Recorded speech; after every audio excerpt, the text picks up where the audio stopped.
2023 সাল বলতে না বলতেই জীবন থেকে আরও একটা বছর পেরিয়ে গেল। অথচ পাওয়া না পাওয়ার হিসাবটা মেলালে অনেকে হয়তো বা খুশি হবেন, কিন্তু বেশিরভাগই হবেন হতাশ কিংবা নিরাশ। আমার জীবনের 2023 সালকে নিয়ে আমার যে পাওয়া না পাওয়ার হিসেব, সেটাকে আমি জাস্ট 3টা লাইনে 3টা কথা এক্সপ্লেন করব। ফার্স্ট অফ অল সেটা হচ্ছে, আমার মনে হয় অন্যান্য বছরগুলোর চাইতে 2023 সালটা আমার জীবন থেকে খুব দ্রুতই চলে গিয়েছে। দ্বিতীয় যে কথা, সেটা হচ্ছে 2022 সালের চেয়ে 2023 সালকে নিয়ে আমি মোটামুটি সন্তুষ্ট, আলহামদুলিল্লাহ। 2023 সালের প্রায় প্রত্যেকটা দিনই কেটেছে আমার সংগ্রামের মধ্য দিয়ে।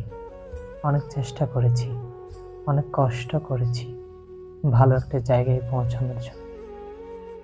মহান আল্লাহ তাআলা আমাকে নিরাশ করেননি, আমাকে খুশি করেছেন, আমাকে সন্তুষ্ট করেছেন। ওনার কাছে লাখো কোটি শুকরিয়া। এবং সর্বশেষ যে কথা, সেটা হচ্ছে এই যে আল্লাহ তাআলা আমাকে এত ভালো রেখেছেন, এত সুন্দর দিন উপহার দিয়েছেন, আমাকে সন্তুষ্ট করেছেন।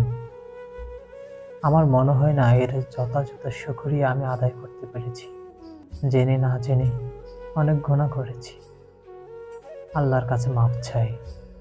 2023 সাল সহ আমার বিগত জীবনের যত সব গুনাহ, জেনে না জেনে জীবনে যত গুনাহ করেছি, আল্লাহ আমাকে ক্ষমা করে দিন।